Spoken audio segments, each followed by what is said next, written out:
Pedir que se pongan de pie y que abran sus Biblias en el capítulo 6 de Efesios mientras los niños van saliendo y los maestros. Gracias a todos los que sirven de una manera tan fiel en esta iglesia.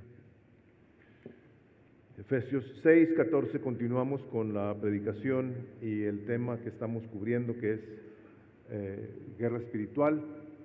Es el capítulo 6 del libro de Efesios,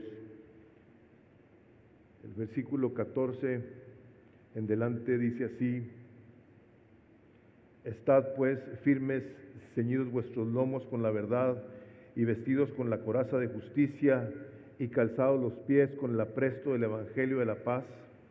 Sobre todo tomad el escudo de la fe, con que podáis apagar todos los dardos de fuego del maligno, y tomad el yelmo de la salvación y la espada del Espíritu, que es la palabra de Dios. Pueden tomar asiento. Voy a predicar nada más esos versículos el día de hoy.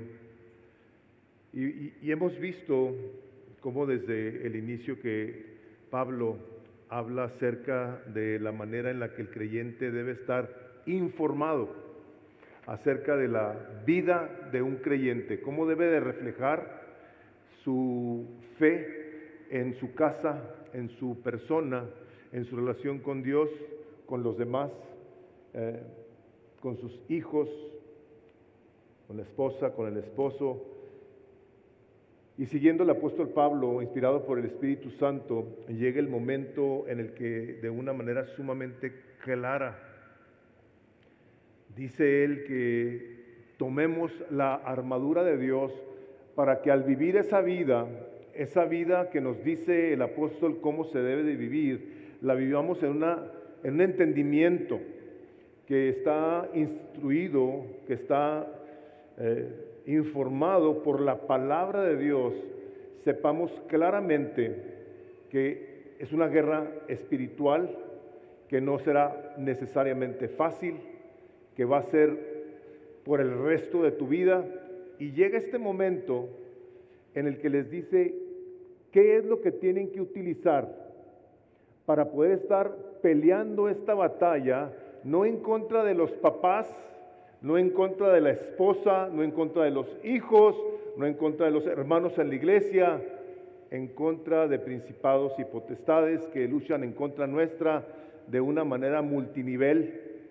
Y parte de la guerra multinivel que el apóstol Pablo nos dice que no tenemos contra lucha y carne, sino contra principados y potestades, de una manera práctica, clara y objetiva la podemos ver en tres frentes, que son el mundo, con toda su ideología, con todas sus doctrinas, con sus maneras de pensar y de creer y de vivir, vienen a afectar la vida de un creyente que no ha puesto atención a ese elemento tan importante de que el mundo es enemigo de Dios. El segundo viene siendo la carne. Nosotros, como dice el apóstol Pablo en Romanos 7, lo que queremos hacer no lo hacemos, sino que hacemos lo contrario. Y por último es el diablo. El diablo en una personificación del mal que está intencionalmente, constantemente tratando de hacer el mayor mal todos los días, todo el día, a cualquier persona, independientemente de que sea creyente o no. A los que no creen, viven ellos bajo las garras del enemigo en un mundo que le hace creer que está bien, con que sea religioso, con que tenga un poco de fe, con que vaya a alguna reunión donde se hable de la Biblia, independientemente de cómo viva su vida, le hace creer no únicamente que está bien, sino también le hace creer que el diablo no existe. O sea, el diablo no existe, no hay infierno, no hay necesidad de que tú te preocupes y que quieras ser tan santo.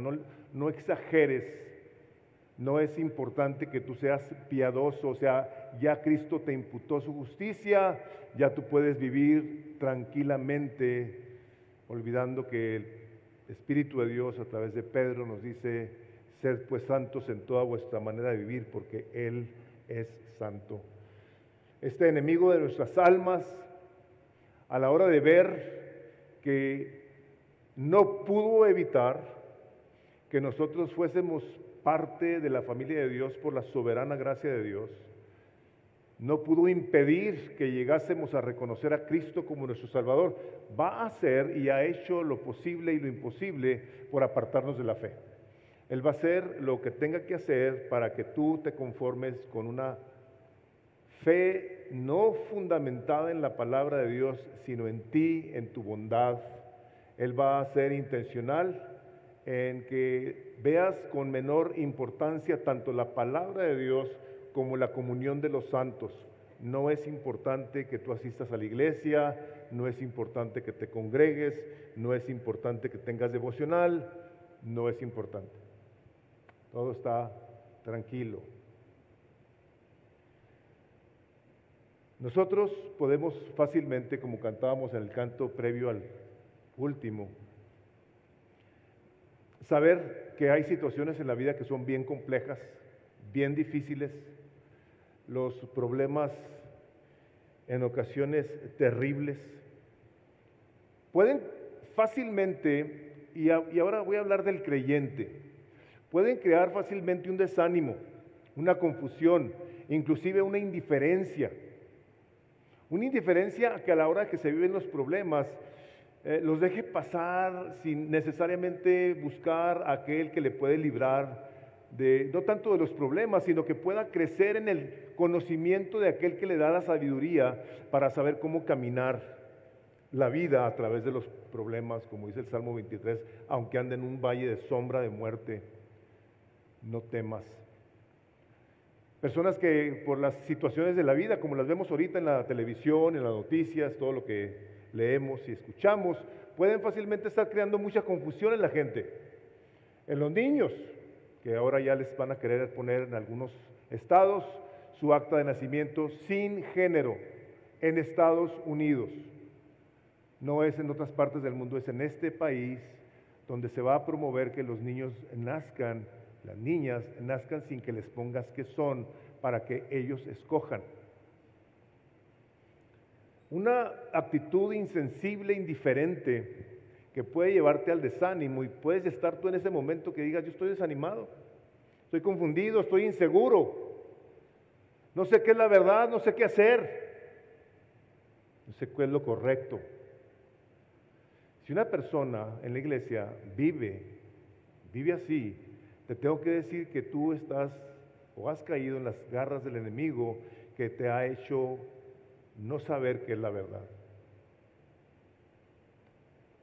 Si tú eres una persona que no tienes idea cómo enfrentar las situaciones difíciles de la vida, te tengo que decir que los dardos de fuego del maligno han caído en tu mente y te han llevado a la decepción, al desánimo.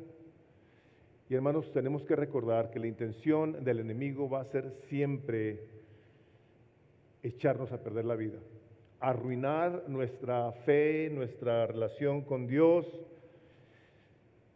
Quiere hacer que una persona que caiga en esas escenas que he mencionado llegue a vivir indiferente al grado de que su vida llegue a ser una vida infértil en cuanto a su relación con Dios, una vida no fructífera, una vida que está echada a perder, una vida que va rumbo a la ruina.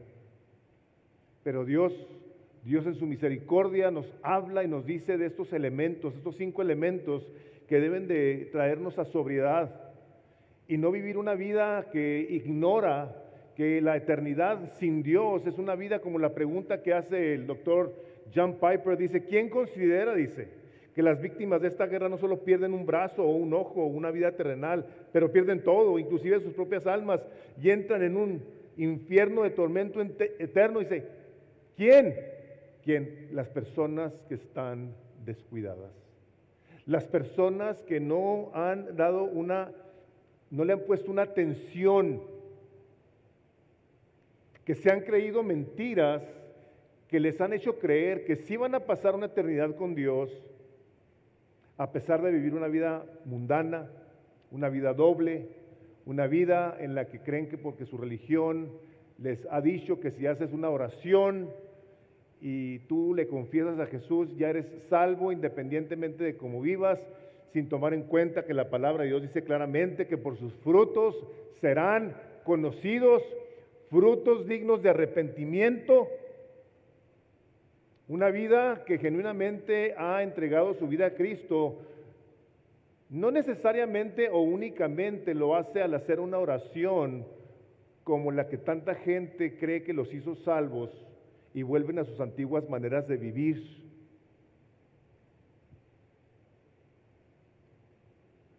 Hermanos, esta es una guerra que nos ha permitido ver a todos ustedes una cantidad innumerable de víctimas que se han quedado en el camino, como lo he dicho anteriormente. Y mi deseo el día de hoy es que tú sepas que Dios te ama, que Dios quiere darte lo mejor, pero quiere que tú sepas qué es lo que tienes que hacer para vivir de una vida, no únicamente que le agrade, sino que produzca en tu corazón una certeza que te permita vivir, como cantábamos hace rato y bien dirigidos por Jaime, en la victoria que Cristo ya ganó por nosotros. Si ustedes tienen la hojita de las notas, casi siempre escribo mi propósito y quisiera que agregaras algo ahí, sea con tus propias palabras o lo que yo te voy a decir. El propósito de mi sermón es esto: que conozcamos las armas que Dios nos ha provisto para poder defendernos de los ataques de Satanás y vivir vidas victoriosas. Eso yo le agregaría. Más bien eso me faltó ponerle. Vivir vidas victoriosas. A través de la Escritura nos damos cuenta de que esta es la esencia de la vida de un creyente. La victoria que se nos ha otorgado por medio de la muerte y resurrección de Jesucristo, donde todas las cosas que Él vino a decir y a enseñar fueron respaldadas por esa resurrección. Una resurrección que vieron los apóstoles, que vieron más de 500 personas y que están registrados en la palabra de Dios. No sus nombres, pero la cantidad. Y los que estamos aquí, que hemos sido testigos, que somos testigos de la gloriosa manifestación del poder del Espíritu Santo de Dios, que a la hora que alguien nos predicó el Evangelio, respondimos y dijimos, yo creo que soy un pecador, me arrepiento de mis pecados, Jesucristo, tú eres mi Salvador, tú eres mi Redentor, y a partir del día de hoy yo quiero vivir mi vida como un discípulo tuyo. Entonces ese es el propósito de mi predicación. Son 5 las partes que habré de mencionar, y de entrada hablaremos del cinto de la verdad. Una de las estrategias tal vez más utilizadas por Satanás es atacar al creyente por medio de mentiras. Mentiras de todo tipo. El día de hoy, él ha desatado una incesante lucha en contra de creyentes e incrédulos que están viviendo en el reino de las tinieblas, como dice el capítulo 1 de Efesios, del cual nos rescató Dios por medio de Jesucristo, donde nos ha querido enseñar que hay muchos caminos al cielo, que hay muchas maneras de salvarte si tú eres bueno, si no haces esto o aquello, independientemente de poner tu fe en la persona de Jesucristo. Satanás quiere hacerte dudar de la bondad de Dios. Lo hizo con Adán y Eva en el huerto del Edén, diciendo con que Dios te dijo que no comieras de ese árbol, pero ¿por qué Dios es tan malo si hay tantos árboles de donde puedes comer y por qué ese no? ¿Por qué tú puedes hacer todo menos esto? Te hace dudar de su perdón. Cuando tú en un momento dado confiesas un pecado, su palabra dice claramente que Dios es fiel y justo para perdonar tus pecados, que si los confiesas y te apartas alcanzas misericordia. Y te hace dudar el enemigo y tú estás pide perdón y perdón y perdón por el mismo pecado, cuando tú a la primera que te confesaste con el Señor le dijiste, Padre, esto es pecado en mi vida, me arrepiento de ello. Dios en su misericordia otorga un perdón que borra tu pecado, que lo toma y lo pone en las profundidades del océano para jamás acordarse de él. Y vemos personas que están a pide perdón por los mismos pecados. Entonces, ¿de qué se trata? ¿De qué se trata? Gracias, Em. ¿De qué se trata el que nosotros confesemos pecado si Dios no nos perdona? Satanás aprovecha. ¿No te han perdonado? ¿No te han perdonado?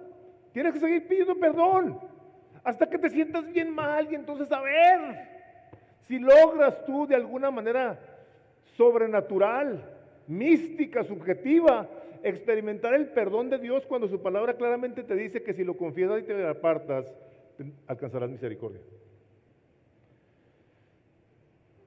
No cambias, no cambias. ¿Te fijas cómo sigue siendo el mismo perverso, impío, que no cambia? ¿Te fijas? No sirves para nada. Así se la pasa. Cuando en el momento en el que tú naciste de nuevo, en 2 Corintios 5:17 dice, he aquí si alguno está en Cristo, es una nueva creación, nueva creación.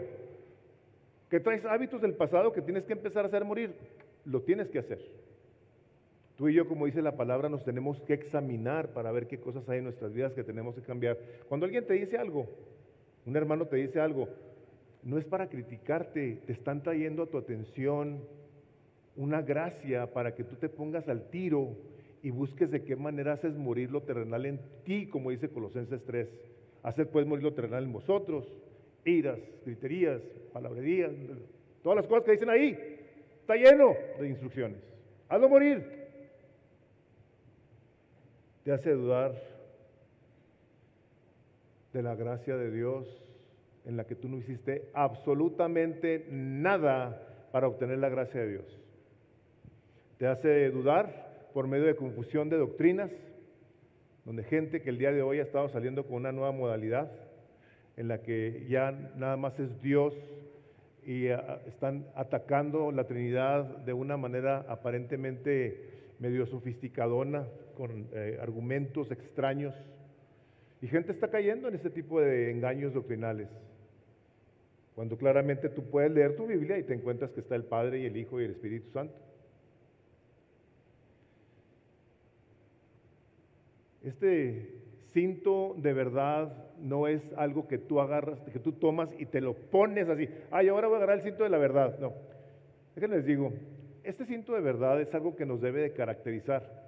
Había un hombre, John Stott, y este hombre decía que esta parte de la palabra de Dios tiene dos connotaciones. La primera de ellas es que el hombre que trae el cinto de la verdad es un hombre que ama a Dios. Es una persona que tiene en gran estima la verdad. Ama la verdad, habla la verdad, vive un cristianismo verdadero, que tiene una congruencia con su fe. Y la otra, decía John Stott, es la fe, la verdad que habla la palabra de Dios. La palabra verdad que representa el Señor Jesucristo. Yo soy el camino, la verdad y la vida, Juan 14:6. Y para el creyente no tiene que haber una decisión para ver cuál escoge. No es una o es la otra, son las dos. Y hacen una mancuerna, o deben de hacer una mancuerna en la vida de una persona que dice conocer a Dios.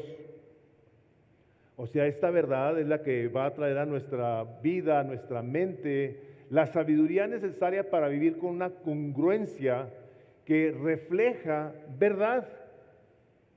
La verdad de Dios, que luego llegamos a amar, va a ser la que nos va a definir. Va a ser la que nos va a llevar a pensar lo que debemos de pensar, como dice Filipenses 4:8. En estas cosas pensad, en todo lo bueno, en todo lo justo, en todo lo verdadero. En estas cosas pensad. Y el versículo 9 dice al final, y el Dios de paz estará con vosotros.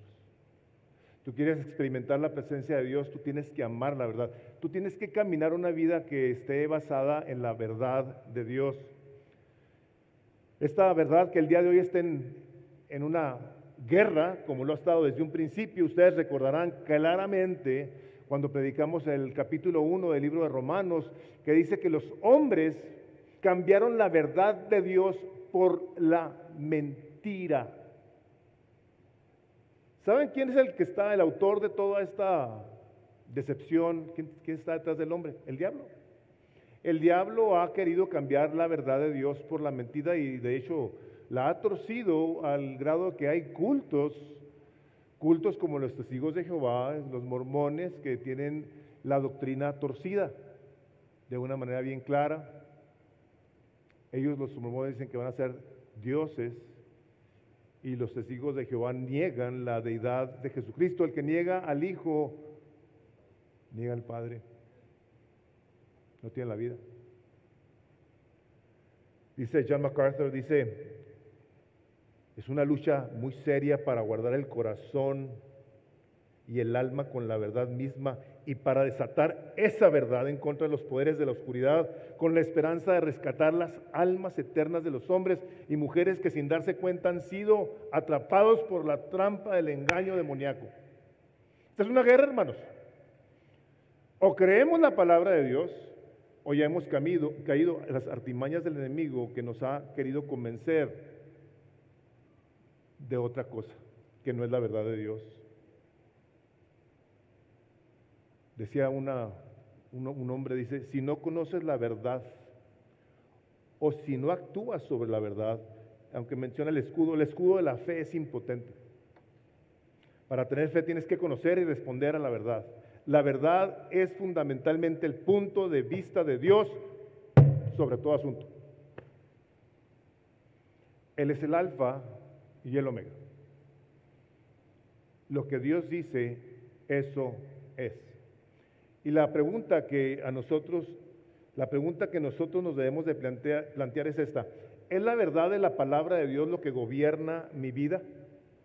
¿Es esta la palabra de Dios que mora en mi corazón y que yo he memorizado y que es precisamente con la que yo busco cómo defenderme de las artimañas del enemigo? ¿O tengo mis maneras? Pablo continúa haciendo uso de esta vestimenta, y les digo, no de una manera literal, pero simbólica, debe de ser parte de la manera de vestir de todo creyente. Dice, después de ello, dice, estén pues firmes, ceñidos su cintura con la verdad. El cinto de la verdad nos tiene que tener la mente, el corazón bien amarraditos, bien puestos, para luego decirnos, después de eso pónganse la coraza, esta pieza del ejército romano que para ellos era algo muy tangible, en cuestiones de que a la hora que lo veían sabían perfectamente qué era lo que estaba hablando Pablo. Y ningún guerrero romano, al menos en aquellos entonces, se atrevía a salir a la guerra sin una coraza. ¿Por qué? Porque lo que más querían proteger, por supuesto, eran los órganos vitales. Es como el día de hoy un policía andar sin un chaleco antibalas. Y de esta misma manera, John Stott vuelve a decir lo mismo: la justicia que nosotros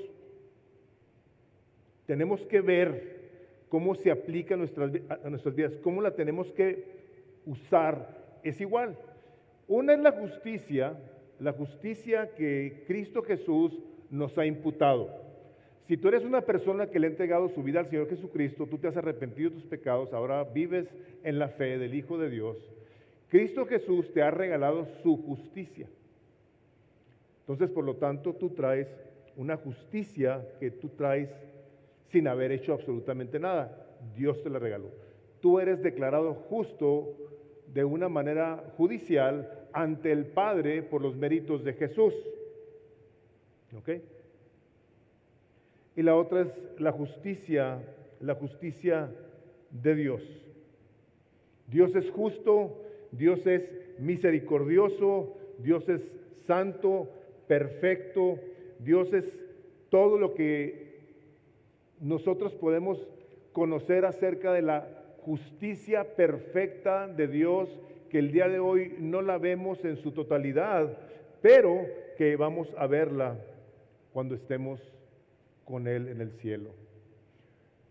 Hay una parte en la Escritura que es buena para verla cómo podemos nosotros en total certidumbre de fe vivir confiados en que la justicia que se nos ha dado de Dios, ahora la traemos nosotros, nos capacita para poder vivir una vida que le sea útil.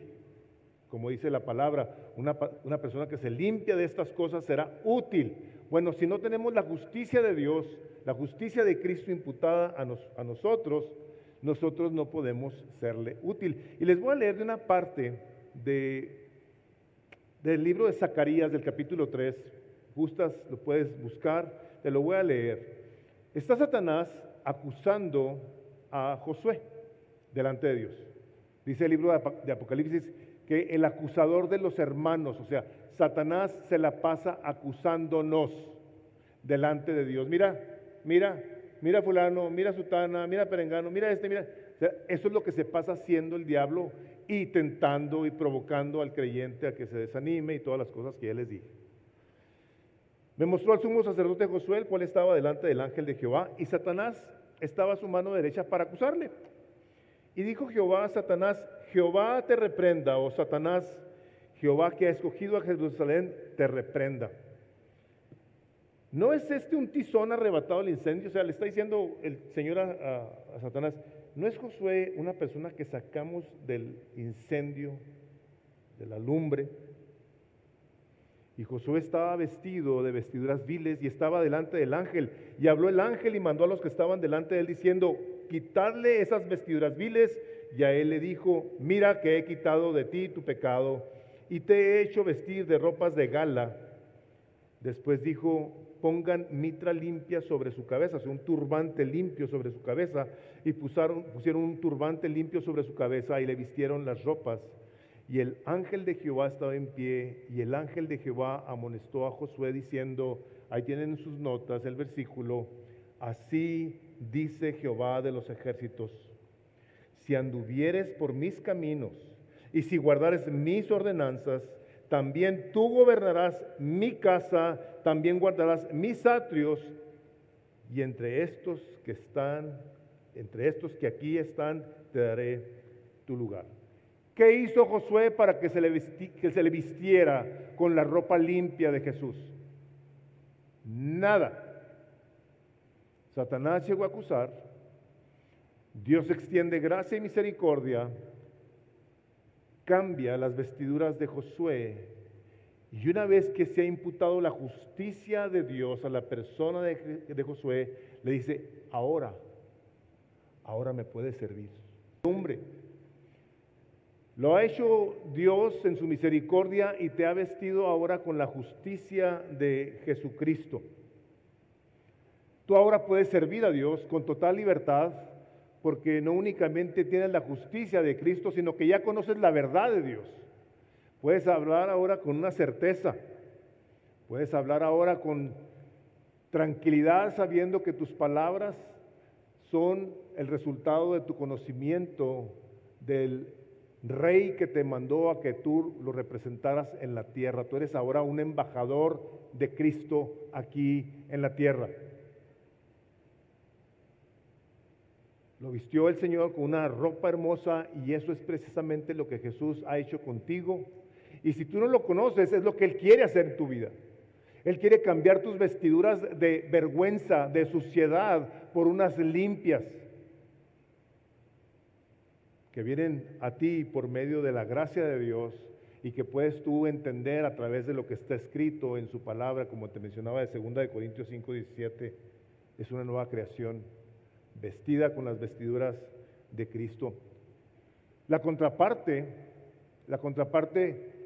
de saber estas cosas como creyentes, saber que somos cristianos, que se nos imputó la justicia de Cristo, y vivir en injusticia, hace que el nombre de Jesús sea pisoteado. Una persona que se dice cristiana y que vive como un mundano, que habla como un mundano, lo único que está haciendo es poner el nombre de Jesús en el suelo para que sea pisoteado. Una persona injusta que dice que hace justicia, pero vive completamente diferente, no es otra cosa que un mentiroso. Si Satanás te acusa, si tú te sientes mal por la vida que pudieras estar viviendo como un injusto, a pesar de conocer la verdad, y te sientes mal, si alguien no creyente te acusa y te sientes mal, quiero decirte que tanto el diablo como las personas que te acusan están en todo su derecho de hacerlo.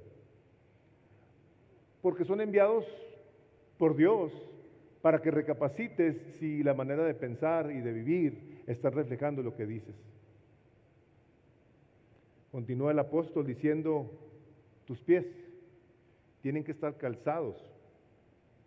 Dice, los pies calzados con la preparación para anunciar el evangelio de la paz. No dice, ponte las botas, o ponte los tenis, ponte las sandalias, no. Aquí estaba yo pensando cuando estaba preparando esto, dije, qué particular que nos dice que lo que traemos que traer en los pies es una preparación. Y luego pensé, dije, qué curioso, ¿verdad? Pudiéramos decir que la marca del zapato del creyente debe ser la marca, es preparación. No Nike o Canadá, ¿se acuerdan los zapatos Canadá? Si alguien se acuerda de los zapatos Canadá, levante la mano nomás para darme una idea de la vejez de sus... Están, pero bien tremendillos ya todos.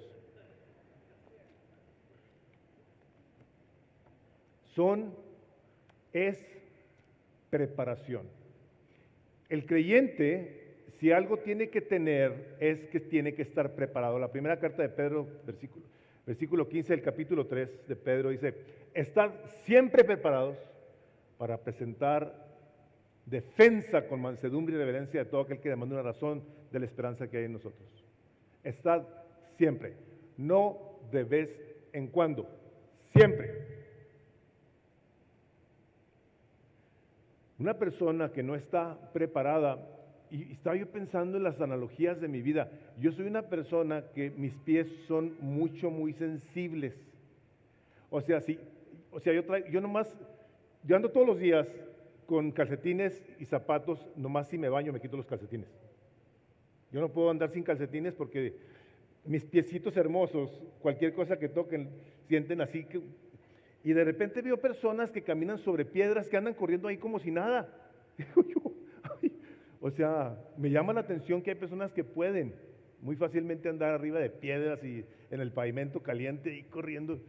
O sea, pensaba, ¿cómo hay personas que pueden estar en cualquier circunstancia de su vida? Y los ves tú caminando. Los ves tú definidos, claros, que tienen una claridad en cuanto a su manera de pensar y vivir como creyentes. No importa el terreno que anden pisando, están predicando, están confiando, están reflejando la vida de Cristo en sus vidas. Y hay una parte que me llama mucho la atención, esa es una parte que siempre me ha llamado la atención en la palabra de Dios, que también pudiéramos nosotros ver como una ilustración de estar preparados, porque al estar preparados nosotros podemos tener la confianza de que el Espíritu Santo de Dios va a hacer uso de nosotros en cualquier momento de la vida, como cuando dice la palabra que te llevarán ante tribunales y reyes, y dice, no te preocupes, ¿qué vas a decir? Dice, porque el mismo Espíritu de Dios va a hablar por ti, va a hablar a través de ti. En el libro de Jueces hay una parte que yo sé que muchos de ustedes conocen, de la vida de Gedeón, donde en el capítulo 7 Dios iba a entregar a un ejército en las manos de Gedeón. Y dice el capítulo 7 del libro de Jueces, versículo 1, dice, levantándose pues de mañana Jerobaal, el cual es Gedeón, y todo el pueblo que estaba con él acamparon junto a la fuente de Arod, y tenía el campamento de los madianitas al norte, más allá del collado de Moré, en el valle. Y Jehová dijo a Gedeón, el pueblo que está contigo es mucho para que yo entregue a los madianitas en tu mano, no sea que se alabe Israel contra mí, diciendo, mi mano me ha salvado.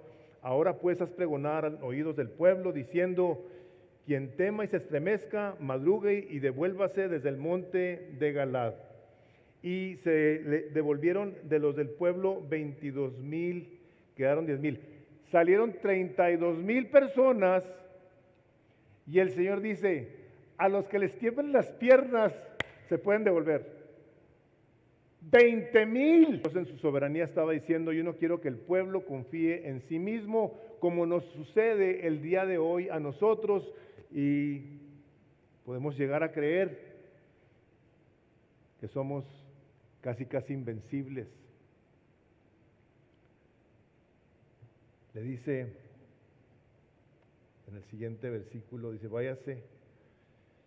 Dice, dijo Jehová a Gedeón, aún es mucho el pueblo, llévalos a las aguas y ahí te los probaré. Y del que yo te diga, vaya este contigo, irá contigo. Mas de cualquiera que yo te diga, este no vaya contigo, el tal no irá. Entonces llevó el pueblo a las aguas y Jehová dijo a Gedeón, cualquiera que lamiere las aguas con su lengua, como lame el perro, a aquel pondrás aparte. Asimismo, que se doblare sobre sus rodillas para beber. Y fue el número de los que lamieron llevando el agua con la mano a su boca, 300 hombres. Y todo el resto del pueblo se dobló sobre sus rodillas para beber las aguas. Entonces Jehová dijo a Gedeón, con estos 300 hombres que lamieron el agua os salvaré y entregaré a los madianitas en tus manos y váyase toda la demás gente, cada uno a su lugar. ¿Qué está haciendo el Espíritu de Dios con estos hombres? ¿Quiénes eran aquellos que iban a representar a Dios en esta guerra? Hombres que estaban listos. Pero ¿cómo sabemos? Llévatelos al agua y ve a los que lamen el agua como perro, que se la llevan a la boca con su mano. Estaban haciendo esto. Estaban lamiendo el agua, viendo a su alrededor. Los otros se agacharon y empezaron a tomar. Descuidados completamente de cualquier enemigo.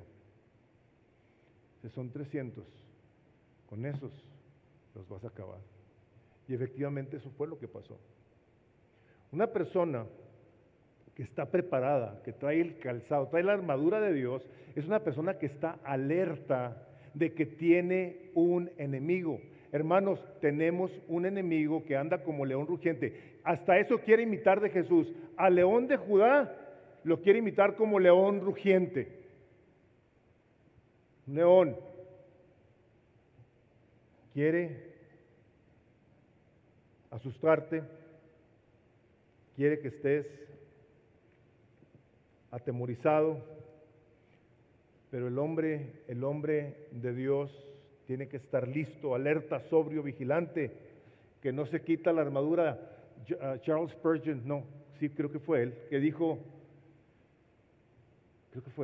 dijo, yo no oro más de 5 minutos, no sé cómo le haría, pero 5 minutos se me hace muy poquito. Dice, pero tampoco estoy 5 minutos sin orar. Ya ven como dice Juan 4, dice que los verdaderos adoradores van a adorar al Padre en espíritu y en verdad. ¿Cuándo es eso? 24/7. Siempre. Es en espíritu y es en verdad, con la palabra de Dios.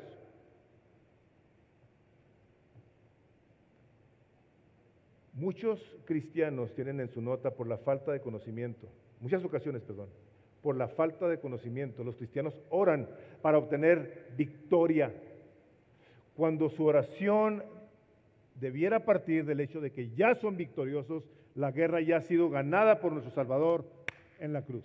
Amén. Señor, en la victoria que tú me has dado, yo te agradezco que lo que está pasando a mi alrededor va a obrar para bien mío y para tu gloria.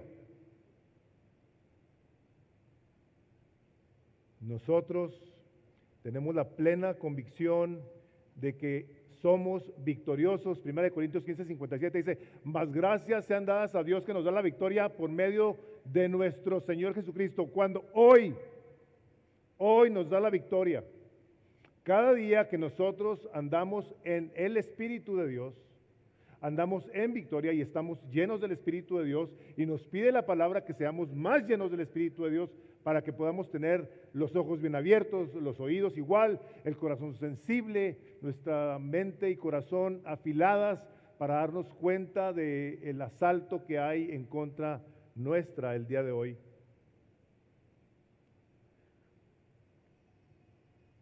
Nosotros, aparte de traer ese calzado, tenemos que tener claro para qué lo traemos.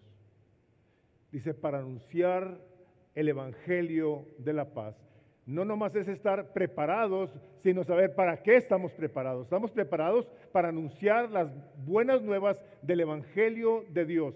La voluntad de Dios para con toda persona es que ninguno se pierda, sino que todos procedamos al arrepentimiento. Todos, sin excepción. La paz que tú puedes tener con Dios, más ahora tenemos paz con Dios por medio de nuestro Señor Jesucristo. Romanos 5, el capítulo 5 nos habla de eso. Paz contigo mismo. ¿Cuánta gente el día de hoy no vive con estreses espantosos, con decepción, con desánimo? Y mi pregunta casi siempre es, ¿y cuánto tiempo pasas tú en la presencia de Dios? O sea, tú pasas tiempo con tu Creador, con el amante de tu alma que ministra tu corazón y que lo llena de paz, porque eres el príncipe de paz. Tú no nomás quieres hablar de algo, tú y yo queremos hablar de alguien. Nosotros hablamos del Señor Jesucristo, no somos genéricos, como la gente que dice Dios y Dios para esto y Dios para aquello y Dios para... Déjenme les digo que los musulmanes y los chinos, algunos de ellos, tienen a Dios. Cualquier religión del mundo tiene a Dios. Es el nombre del Señor Jesucristo delante del cual toda rodilla se va a doblar. Es el nombre de Jesús el que nosotros predicamos, porque no hay otro nombre dado a los hombres por medio del cual seamos salvos. Amén. Esta otra parte, tomen el escudo de la fe con el que puedan apagar los dardos de fuego del maligno, los dardos encendidos del maligno. Dice el Salmo 33:20, nuestra alma espera en Jehová, nuestra ayuda y nuestro escudo es Él. Es una persona, es Jesús. Salmo 33:20. Salmo 84:9. Mira, oh Dios, escudo nuestro, y pon los ojos en el rostro de tu ungido.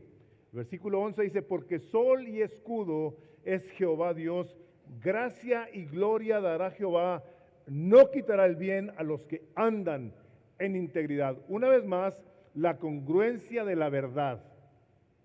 La congruencia de la verdad en una persona que vive de acuerdo a la verdad de Dios, que camina en la justicia de Cristo, que está preparada, que comparte las buenas nuevas del Evangelio y que también tiene a Dios como su escudo.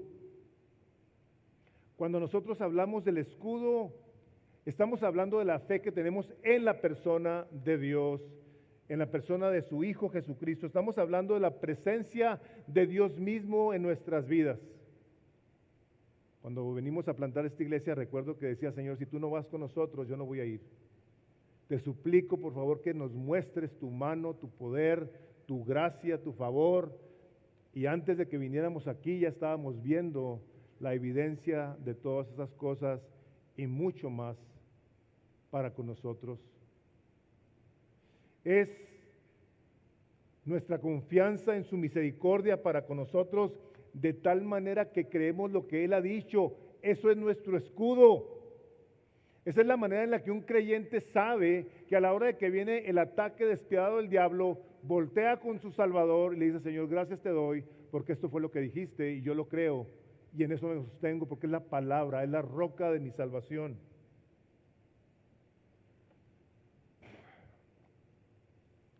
Los dardos de fuego del maligno eran apagados en los escudos de los romanos. Traían dos tipos de escudos, unos chiquillos que lo usaban mucho aquí en los codos, y traían uno de 2,5 pies por 4 más o menos, y lo utilizaban para hacer un cierto tipo de valla. Se ponían todos así en línea así. Y a la hora que venían las lanzas, las flechas, ellos los ponían abajo y los ponían arriba, y ahí se detenían mucho de esos dardos. Y dice la historia que estaban cubiertos, algunos de ellos, de metal. Estaban cubiertos de un metal delgado para que no fueran tan pesados porque eran de madera. Y los que no estaban cubiertos de metal estaban cubiertos de cuero. Y el cuero lo mojaban antes de que fueran a la guerra, para que a la hora de que las flechas que traían una punta con una garrita llena de brea pegaba, se extendiera la brea, no quemara el escudo. Esas cosas son de cierto modo representativas de, en mi opinión, esta es una ilustración mía, que así debe ser el creyente en la iglesia, en la familia. Gente que trae un escudo y que se para ante un enemigo muy poderoso. Hermanos, déjenme les digo una cosa, no es esto algo de tomar a la ligera como gente que se atreve a reprender al diablo y se ponen a pelear con él. Estaba yo pensando en algo que pudiera asemejarse. Ustedes han oído de cerquita a un león cuando ruge. O sea, tus fibras, tiemblan por el rugido que se oye a kilómetros. En ocasiones veo a esa gente ignorante que se pone a pelear contra el diablo diciéndole cosas como si fueran un gatito que le hacen así, ¡miau! Y creen que con sus movimientos de gatito van a reprender al enemigo. Cuando vimos aquí la palabra que le dice el Señor al diablo, Jehová te reprende, Satanás. Cuando el ángel Gabriel luchaba por el alma de Moisés, el ángel Gabriel, de los dos ángeles, uno de los dos ángeles más poderosos del cielo, dice, no se atrevió a proferir juicio de maldición contra Satanás, sino que le dijo, el Señor te reprenda. No sabe la gente con quién se están metiendo. Hemos visto el día de hoy la tragedia de lo que causa, pero gracias a Dios que nos da las armas para poder luchar en contra de él, siendo la presencia misma de nuestro Dios, lleno del Espíritu Santo, lleno del conocimiento de la palabra, que sabe que se puede arrodillar ante su Creador, a decirle, Señor, líbrame del mal, y te doy gracias que lo harás porque tú me pediste que lo hiciera. Líbrame del maligno, Señor, líbrame de caer en tentaciones. Hermanos, esta no es una oración para una estampita, es la oración que debe caracterizar a todo creyente que sabe que tiene un enemigo diariamente. Líbranos Dios del mal. Líbranos Dios de caer en sus artimañas.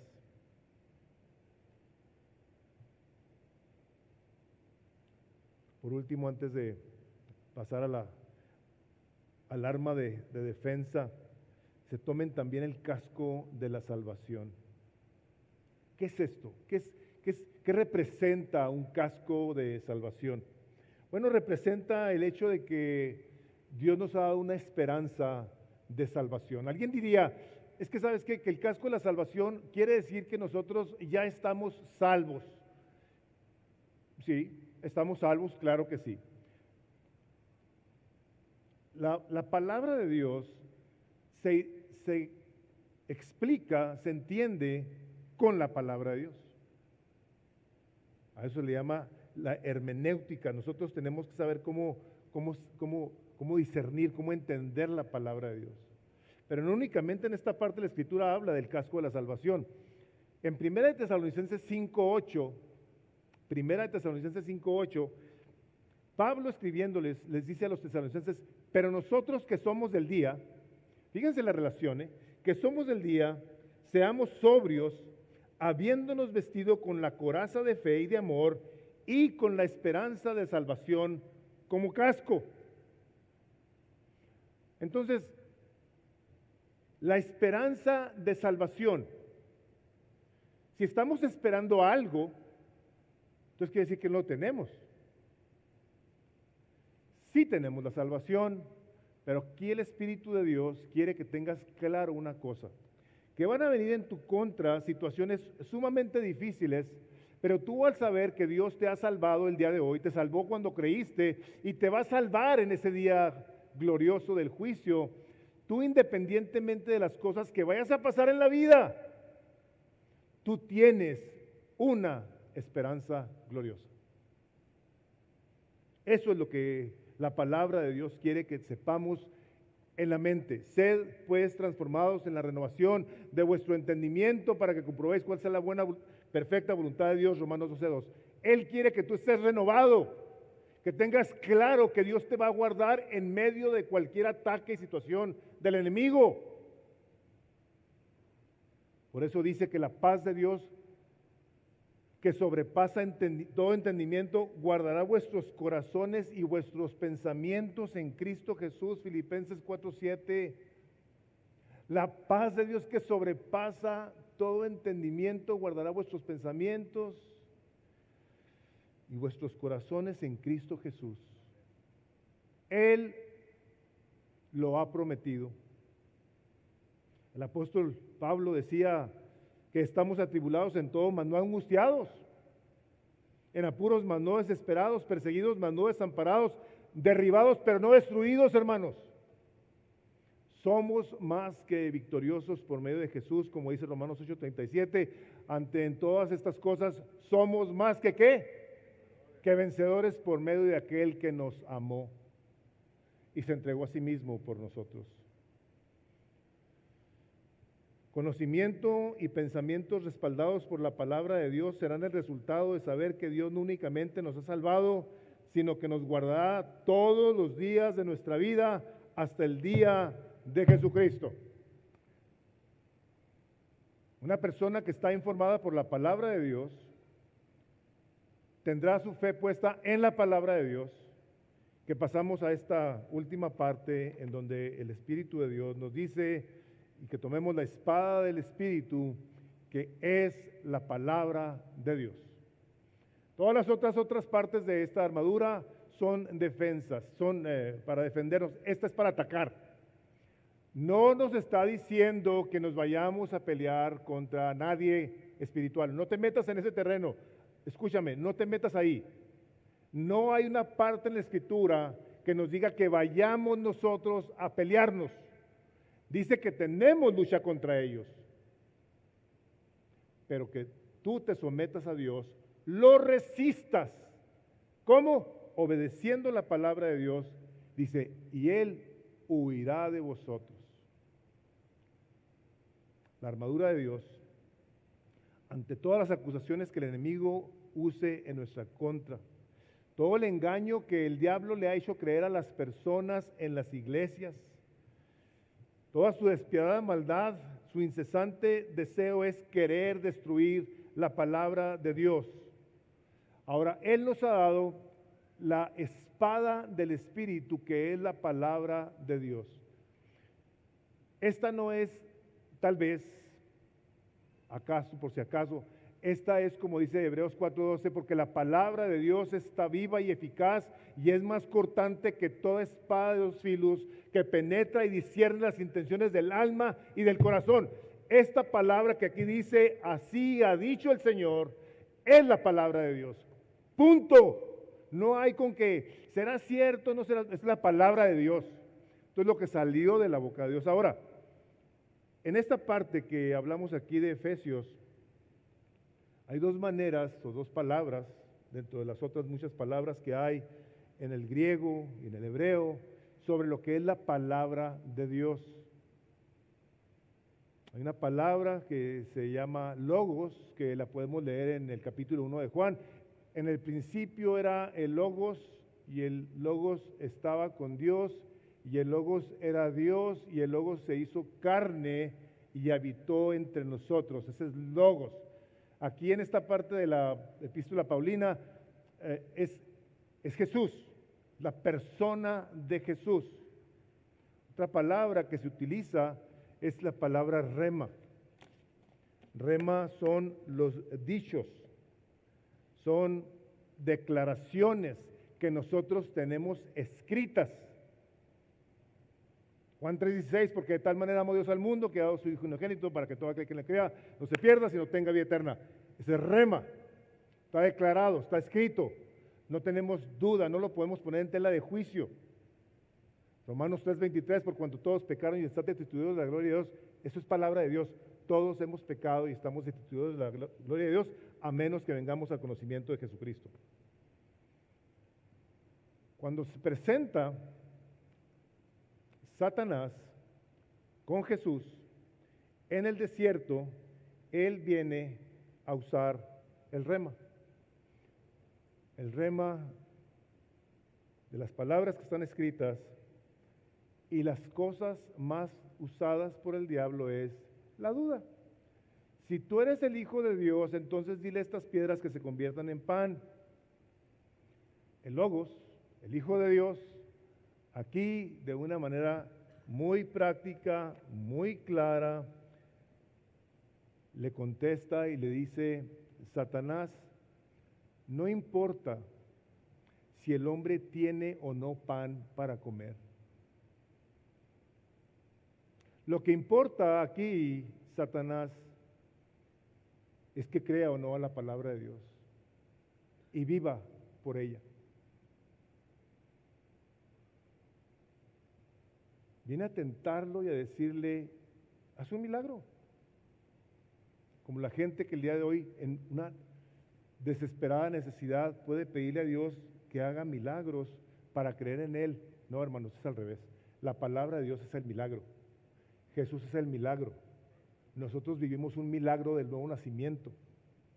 Si Dios nos contesta o no nuestra petición, la gloria sigue siendo de Él. Pues como se da cuenta Satanás que Jesús conoce perfectamente la palabra de Dios, pero también el diablo. Así parecía como que le dijo Jesús: tú sabes la palabra, yo también.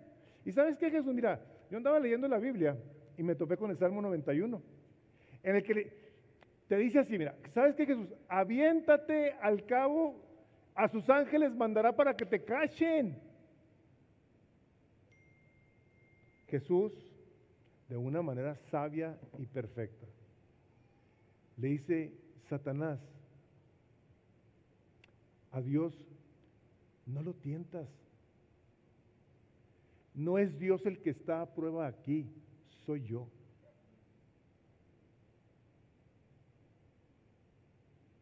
Satanás, otra vez, le dice: mira, ¿sabes qué? Vamos a quitarnos de rodeos. ¿Ves la gloria de todos estos reinos? Yo te la voy a dar si te postras y me adoras. Y Jesús ahí le dice: vete, Satanás. Y en el momento que Satanás se va, ¿saben qué sucede? Dice que llegaron los ángeles de Dios a ministrar a Jesús. Yo sé que hay personas, y yo soy uno de ellos, que creemos que en la cruz del Calvario el Señor Jesucristo expuso a los poderes del mal, los clavó ahí el acta de decretos que estaba en nuestra contra, pero dicen que la victoria de Jesús fue ganada en el desierto. Satanás se alejó de él. Satanás, a la hora de que se va,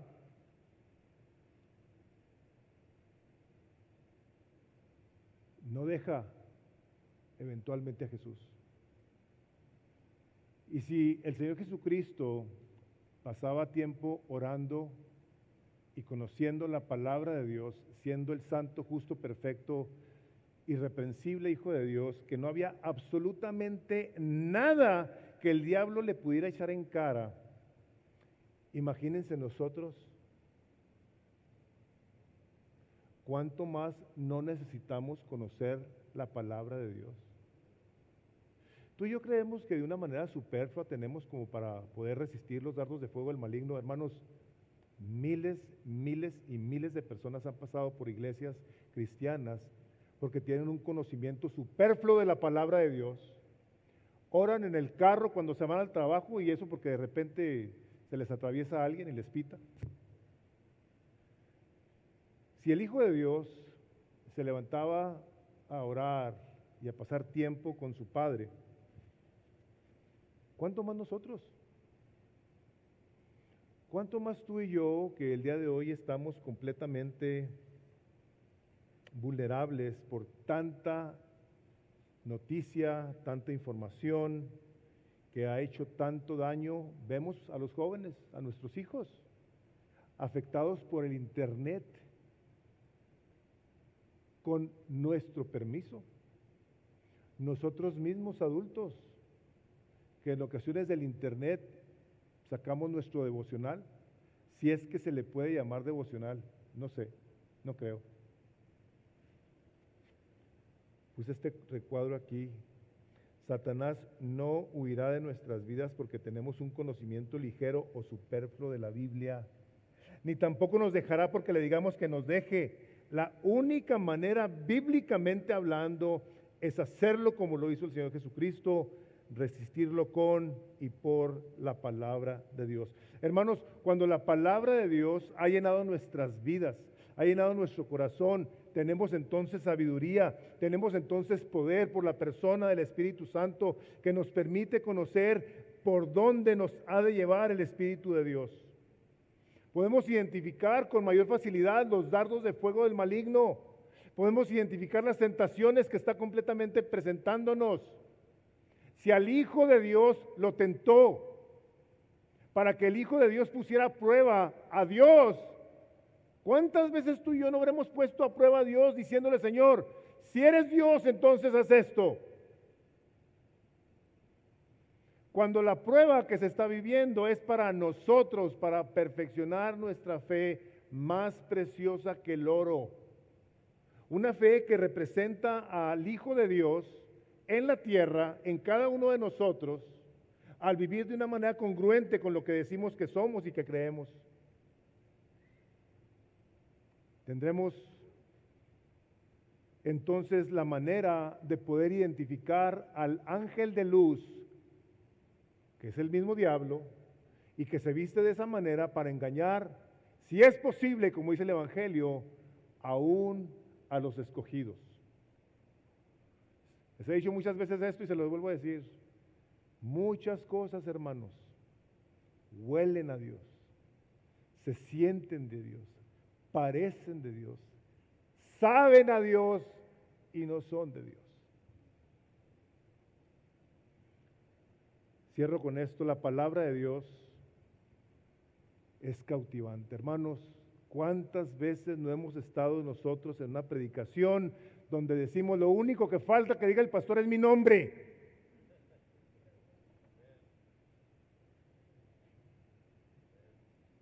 Nos cautiva, nos atrae, nos abraza, nos persigue, como decía Martín Lutero. La palabra de Dios es poderosa. Es diferente a las palabras de los hombres por muy adornadas que estén. Palabras de la Biblia que se han leído han llegado a traspasar el corazón de gente que las sigue por tiempo hasta que vienen al conocimiento de Jesús. La palabra de Dios es convincente, es persuasiva. Estaba Pedro predicando un sermón y llega el momento en el que los hombres que estaban escuchando dice, hermanos, ¿qué haremos? Porque la palabra de Dios ha traspasado el corazón de ellos. Dice, crean y arrepiéntanse. Crean y arrepiéntanse. Por último, la palabra de Dios convierte el alma, hermanos. La transforma. Que te quede bien claro esto. Tu propósito, dado por Dios, es que seas transformado a la imagen de Jesús. Tú y yo tenemos que estar constantemente con ese propósito. Señor, por favor, transfórmame cada vez más a la imagen de Jesús. Que lo que piense, que lo que hable, que lo que ore, que lo que desee, Señor, sea como Jesús. Si tú quieres vivir en esta victoria ya provista por Dios, debe de ser la palabra de Dios morando en tu corazón para que de esa manera tú y yo podamos vivir, como dice Juan 4 que les mencionaba, como verdaderos adoradores, que entienden, que reconocen, que se someten a la autoridad de Dios y que en esa obediencia a la palabra de Dios resisten al enemigo y el enemigo va a huir de ti. Créemelo porque la palabra de Dios lo dice. Yo sé que muchos de ustedes lo han experimentado, yo lo he vivido muchas veces. He visto el desalmado ataque del diablo, queriendo causar daños espantosos. Clamo a Dios, digo, Señor, por favor, líbranos del maligno.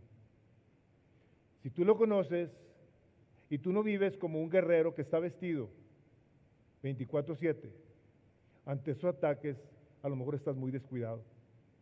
Y estás muy próximo a caer bajo las artimañas del enemigo que te hacen creer que no importan muchas cosas. No importa que estés de acuerdo con el mundo que el día de hoy festeja la inmoralidad. No importa que tú tengas en muy poco la lectura de la palabra de Dios, o la comunión de los santos, o tu servicio a Cristo. Si tú eres uno de esos, yo te voy a decir, como dice la palabra, despiértate tú que duermes, y te alumbrará Cristo. Si tú no conoces a Jesús, no dejes pasar otro día. No dejes pasar otro día. Vamos orando y si tienes una pregunta al final, necesitas que oremos por ti, lo podemos hacer aquí. Puedes poner una cita, Padre. Gratitud en el corazón es lo que tenemos por darnos la sabiduría para poder saber cómo es que tú quieres que vivamos, Señor, en este mundo en donde tu palabra dice que el príncipe de este mundo, Señor, quiere hurtar, matar y destruir, pero nosotros nos has dado vida y vida en abundancia en Cristo Jesús y por ello te damos gloria y te damos honor. Espíritu Santo, sigue llenando nuestras mentes, nuestros corazones, nuestra vida de poder de tal forma que demos gloria a Jesucristo en medio de los ataques del enemigo al cual tú has puesto en su lugar. Señor, nosotros continuamos confesando que eres nuestro Señor, nuestro Rey, nuestro Redentor, y por ello te damos la gloria de vida a tu santo nombre. Te pedimos, Padre, en el nombre de Jesús, que nos libres de todo tipo de mal y que no nos dejes caer en tentación, mi Dios. Y si hemos caído, te suplicamos que nos des un corazón que confiese su pecado y se arrepienta, y que podamos nosotros, por la fe en Cristo Jesús y en tu palabra, recibir ese perdón de nuestros pecados y caminar como hijos que han sido vestidos como el hijo pródigo con el cual tú te gozas. Bendecimos, Padre, tu nombre y te damos todo el honor, toda la gloria, y te pedimos esto en el nombre glorioso de Cristo Jesús. Amén y amén. Que el Señor los bendiga a todos, pasen un maravilloso día, y los que gusten, aquí nos vemos el martes a las 7, no se les olvide apuntarse para la Junta de Mujeres, para lo de Aguana y para las cosas que les dijeron. Que Dios los bendiga a todos, nos vemos aquí el martes a las 7.